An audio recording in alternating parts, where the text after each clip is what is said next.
எல்லாருக்கும் இப்போ தண்ணி மாற்றியாச்சு ஃபுல்லாக. இது ஒன்றும் இப்போ தான் வெளியிலே வருது.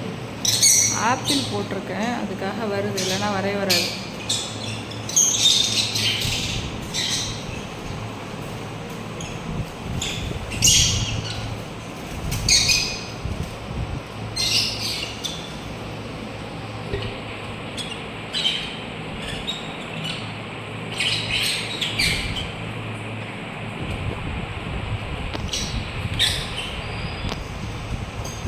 இந்த 3 எக்கையும் நான் செக் பண்ணவே இல்லை, அப்படியே கிடக்கு.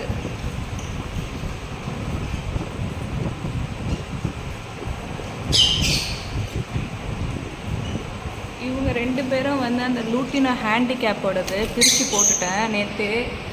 அது இந்த முதுவை பார்த்தா உங்களுக்கு தெரியும் எந்த அளவுக்கு அது பேரண்ட்டை பிடிச்சி கடிச்சு வச்சுருக்குன்னு சொல்லிட்டு. இங்கே வந்தாவது கொஞ்சம் பேசாமல் இருக்குன்னு பார்த்தா மற்ற பேர்டே இதுங்களை போட்டு நொய்ங்குது. தனியாக போட்டாலும் பயப்படுது, அதனால் இதுங்க கூட போட்டிருக்கேன். பேசாமல் தான் நிற்கிது, பார்ப்போம். ஆனால் இதெல்லாம் வந்து இதுங்க கடிக்கலை, பேரண்ட்டே போட்டு முதுவை கடிச்சு வச்சிருச்சு.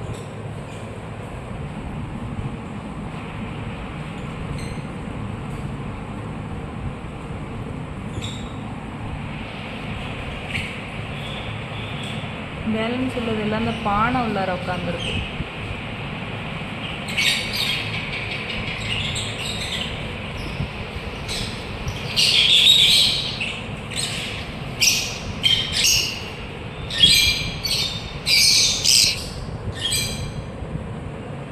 மொத்தம் விறுவிறுன்னு ஆப்பிள் சாப்பிட்டுட்டு உட்காந்துருக்கு.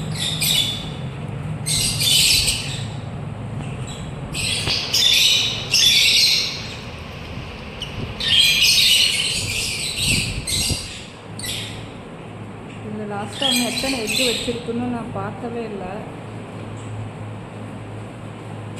இதில் வந்து ஒரே ஒரு எக்கு வெளியில் கிடக்கு பாருங்களேன், தெரியுதா? நேற்றுலேருந்தே வெளியில் கிடக்கு. வெளியில் எக்கு லே பண்ணியிருக்கா என்னன்னு தெரியல. பாக்ஸ் அங்கே இருக்கு, வெளியில் எக்கு போட்டு வச்சுருக்கு.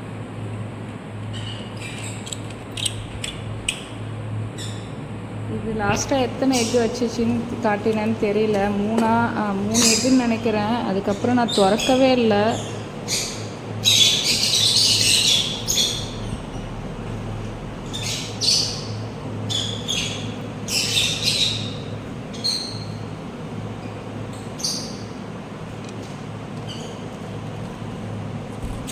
மூணு தான். ஆனால் நான் இது ஒரு எக்கு மட்டும் டேமேஜ் ஆகிருக்குன்னு சொல்லியிருப்பேன். அது என்ன ஆச்சுன்னு தெரியல. அதுக்கப்புறம் அன்றைக்கி பார்த்ததுக்கப்புறம் இப்போ தான் ஓப்பனே பண்ணி பார்க்குறேன். அன்றைக்கி செக் பண்ணும் போது 3 எக்குலேயுமே கரு இருந்துச்சு இல்லையா? இப்போ இதில் மட்டும்தான் வந்து சிக்கு மூமெண்ட்டு தெரியுது. இது 2மே வேஸ்ட் ஆகிடுச்சு. இந்த டேமேஜ் ஆன எக்கும் வேஸ்ட் ஆகிடுச்சு, இதுவும் வேஸ்ட் ஆகிடுச்சு. இது ஒன்று மட்டும்தான் இருக்குது.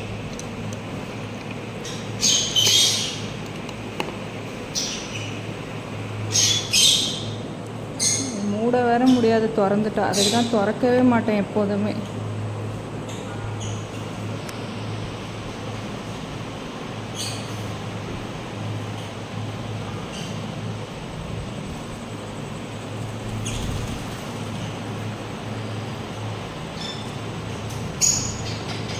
மூணு எக்கு பார்த்தேன்னு நினைக்கிறேன். அதுக்கப்புறம் எக்கு வச்சுச்சா என்னன்னு தெரியல.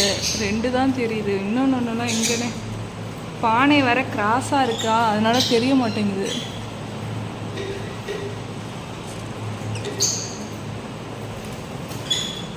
சிக்கு வேற ஓடி போய் உள்ளே உட்காந்துக்குது. எவ்வளோ கடி வாங்கினாலும் பரவாயில்லன்னு சொல்லிட்டு.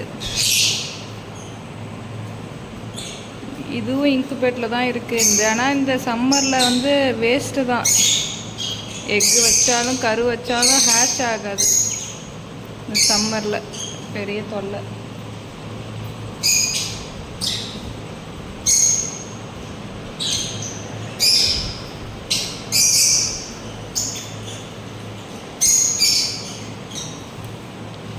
இதுவும் எக்கு வைக்க ஸ்டார்ட் ஆகிடுச்சு. அதனால தான் அது சிக்கை போட்டு கடிச்சிச்சு. நான் காமிக்கிறேன்.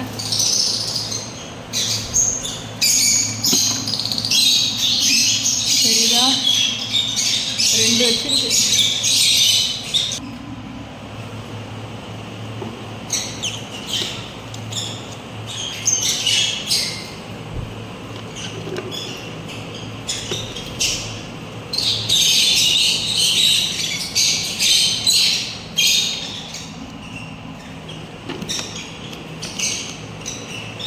எல்லா பாக்ஸும் தொல்லை.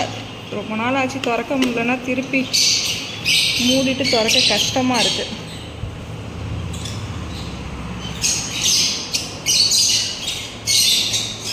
இதில் எல்லாரும் வெளியில் தான் நிற்கிறாங்க. குட்டீஸ் சாயந்தரம் நான் வந்து பார்க்கும்போது குட்டீஸ் இங்கே கிடக்கு தரையில். எப்படி அங்கே ஏறி கீழே குதித்து எப்படி அவ்வளோ தூரம் வந்துச்சுன்னு தெரியல. அங்கே கிடந்தது, ஆனால் எந்த போர்டும் கடிக்கலை. இதை பாருங்கள் எப்படி எங்கே கிடக்கு பாருங்கள். பேரண்ட்டு தான் போட்டு அநியாயம் பண்ணுது. இந்த சாக்கை வந்து வெளியில் எடுக்குது, ரொம்ப ட்ரை பண்ணுது. அதனால் இந்த பாவம் இந்த குட்டீஸ் மாட்டிக்கிட்டு முழிக்குது. சாக்கு இருந்தால் அதுக்கு என்னதான் பிரச்சனையோ தெரியல.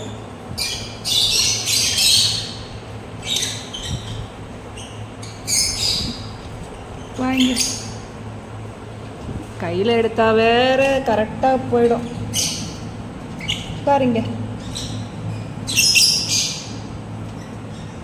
பார்த்தீங்களா, வேறு கரெக்டாக போயிட்டு காலில்.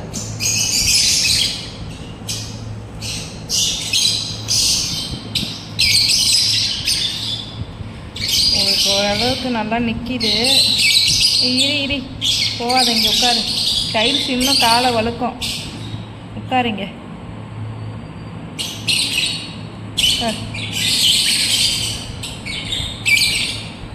ஃபெதர்ஸ் எல்லாம் நல்லா வளர்ந்து வந்துடுச்சு. சாக்கை தான் போட்டுக்கிட்டு ரொம்ப இது பண்ணுது. என்ன செய்ய, இங்கே பாருங்கள் சாக்கையே போட்டு பிச்சு வச்சுருக்கு.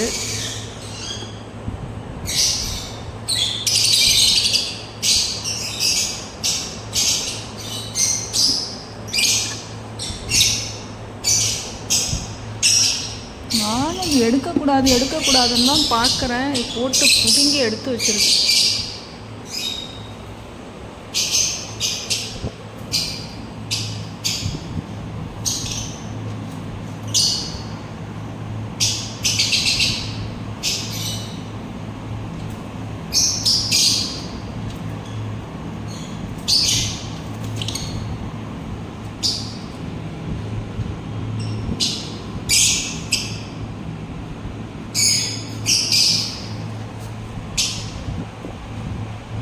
டைல்ஸில் கூட ஓரளவுக்கு நிற்கிது. அப்படியும் கால் இழுத்துட்டு தான் போகுது. கையில் ஏறு, கையில் ஏறு, கையில் ஏறு.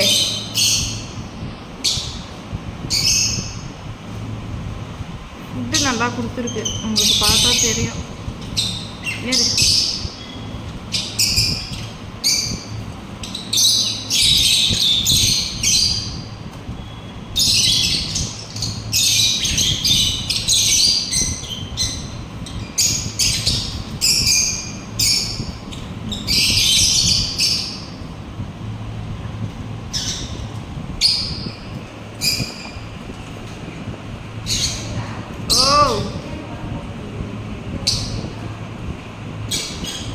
இதெல்லாம் சாப்பிட்டுட்டு இருக்குமா?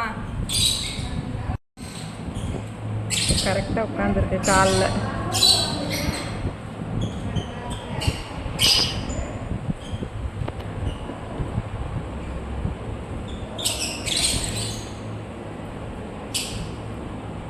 எப்படி இது அந்த பாக்ஸில் ஏறி குதிச்சு வெளியில் வந்து விழுந்துருக்கோன்னே தெரியல. சாயந்தரம் நான் ஃபோன் கூட எடுத்துகிட்டு வரல உங்கள்கிட்ட காமிக்கிறதுக்கு. சும்மா இந்த தண்ணி பாக்ஸ் எல்லாம் ஈவினிங்கே எடுத்துகிட்டு இப்போ தான் வச்சேன். அப்போ வந்து பார்க்கும்போது சும்மா இது கிட்ட கிடக்கு, அந்த ஸ்டிக்குக்கு கீழே ஓரத்தில் கிடந்துச்சு. எப்படி வந்து உளுந்து கிடந்துச்சுன்னே தெரியல.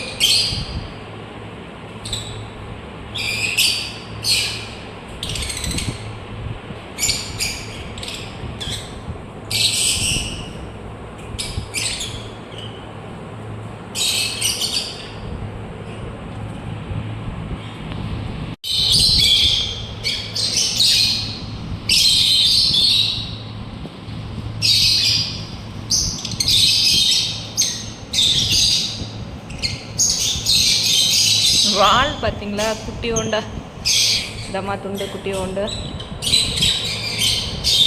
நான் நினச்சிட்டே இருந்தேன் இது எப்படியாவது நடந்துருச்சுன்னா அதுவே போதும்னு சொல்லிட்டு. ஏன்னா அது பிறந்ததுலேருந்தே மல்லாக்க தான் படுத்து கிடக்கும். செனை தெரியுது பாருங்கள் அது ஃபுட் பேக்கில்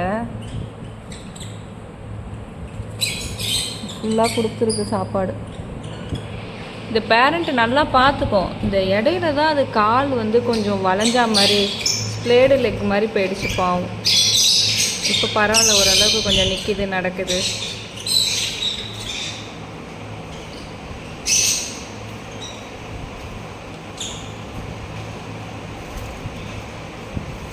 கண் திறக்கிற வரையும் கண்ணை எப்போதும் டெய்லி க்ளீன் பண்ணிகிட்டே தான் இருப்பேன். இப்போ எல்லாம் பரவாயில்ல, இந்த பிரச்சனையே இல்லை. பாக்ஸுக்கு போகணுமா, போறியா?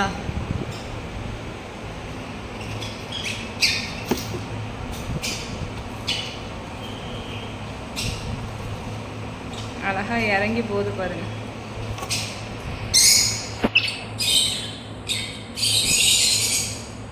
எனக்கு கொஞ்ச நேரம் டைம் பாஸ் ஆகலைன்னா இதை தான் தூக்கி வச்சுக்கிட்டு சத்த நேரம் டைம் பாஸ் ஆகிடும் எனக்கும்.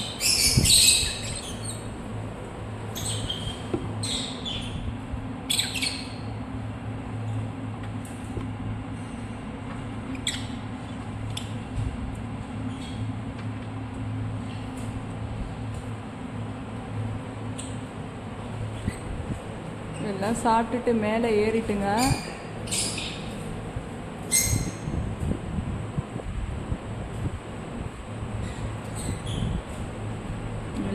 எல்லாம் ஒன்று ஒரு டைப்பு எல்லாம் அடிச்சுக்கிட்டு தான் நிற்கிது இந்த வெயிலுக்கு. அதுக்கும் சண்டை போட்டுட்டு அடிச்சுக்கிட்டு.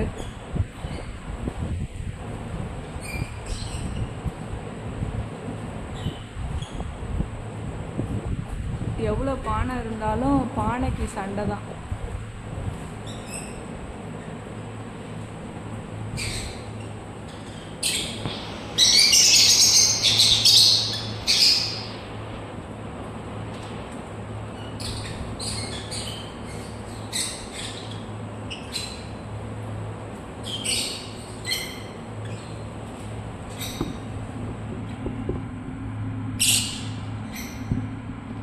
பேரண்ட்டு ஃபீடு கொடுத்தாலும் கொடுக்கும், மூடிடும். இல்லைனா இது கத்தியில தான் கிடக்கும் எல்லாம் பிசாசாட்டம்.